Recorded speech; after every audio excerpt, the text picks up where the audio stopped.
আর্টিজন S ইনজেকশনের মধ্যে কি কি উপাদান আছে, পশু চিকিৎসায় কোন কোন রোগের ক্ষেত্রে সবচেয়ে বেশি কার্যকরী, এই ইনজেকশনটি প্রয়োগের সঠিক নিয়ম আজকের এই ভিডিওটির মধ্যে আমি বিস্তারিতভাবে আলোচনা করব।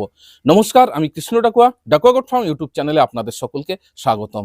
এই ভিডিওতে দেওয়া তথ্য যদি আপনাদের ভালো লাগে, ভিডিওতে একটা লাইক করতে ভুলবেন না, সঙ্গে ভিডিওটিকে বেশি বেশি করে শেয়ার করে দিয়ে সবাইকে দেখার সুযোগ করে দেবেন। আর্টিজন এস এটি একটি নন steroid analgesics, antipyretic and anti inflammatory medicine. এর কম্পোজিশনে আছে ফেনাইল বুটাজন 200 mg, সোডিয়াম সিলিসাইলেট 20 mg। এই দুটো উপাদান পশুদের শরীরের ব্যথা, প্রদাহ এবং জ্বর কমাতে দ্রুত কাজ করে।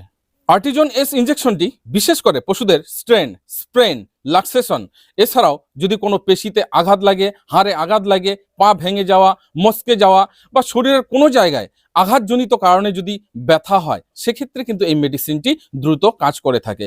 এছাড়াও মাস্টাইটিসের ক্ষেত্রেও কিন্তু এই মেডিসিনটিকে ব্যবহার করা যায়।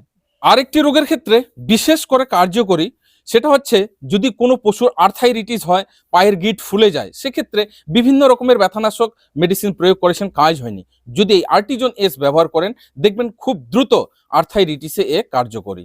ডোজ অ্যান্ড অ্যাডমিনিস্ট্রেশন, এই ইনজেকশনের গায়ে পরিষ্কার করে লেখা আছে বড় পশুদের জন্য 10 থেকে 20 ml, ছোট পশুদের জন্য 5 থেকে 10 ml। তবে এই ইনজেকশন প্রয়োগের আগে অভিজ্ঞ পশু চিকিৎসকের পরামর্শ নেবেন। যে কোনো মেডিসিন প্রয়োগ শুধু গায়ে দেখেই যে করবেন সেটা না, মেডিসিন প্রয়োগ নির্ভর করে পশুর রোগের প্রভাব এবং তার শরীরের পরিস্থিতির উপর।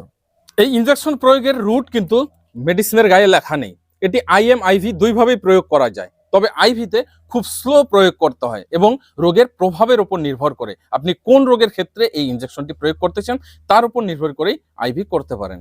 ইনজেকশনের পার্শ্ব প্রতিক্রিয়া বা সাইড ইফেক্ট, এই ইনজেকশন যদি অনিয়মিতভাবে প্রয়োগ করেন বা দীর্ঘদিনভাবে এই ইনজেকশন প্রয়োগ করেন, সেক্ষেত্রে লিভারের ওপর এবং কিডনির ওপর চাপ ফেলতে পারে।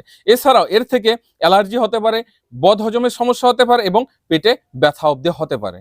উইথড্রল পিরিয়ড, দুধের জন্য 3 দিন, মাংসের জন্য 14 দিন। অর্থাৎ যে পশুকে এই ইনজেকশন প্রয়োগ করা হবে, 3 দিন পর থেকে দুধ আর 14 দিন পর থেকে এর মাংস স্বাভাবিক গ্রহণযোগ্য হবে। পশু গর্ভাবস্থায় থাকাকালীন আর্টিজন এস ইনজেকশনটি প্রয়োগ না করাটাই ভালো, বাচ্চার ওপর খুব খারাপ প্রভাব ফেলে। প্রিয় দর্শক বন্ধুরা, কেমন লাগলো আমার আজকের এই ভিডিওটি অবশ্যই কমেন্ট বক্সে কমেন্ট করে জানাবেন। আরও যদি কোনো বিষয়ের উপর ভিডিও দেখতে চান সেটাও কমেন্টে লিখবেন, আমি অবশ্যই চেষ্টা করব এইভাবে ভিডিও আকারে কমেন্টের উত্তর দেওয়ার জন্য। আজকের ভিডিওতে এখানেই বিদায় নিয়ে নিচ্ছি, পরবর্তীতে নতুন আরেকটি ভিডিও নিয়ে আপনাদের সামনে হাজির হব। ততক্ষণে আপনারা সকলে ভালো থাকুন, সুস্থ থাকুন। জয় হিন্দ, জয় ভারত।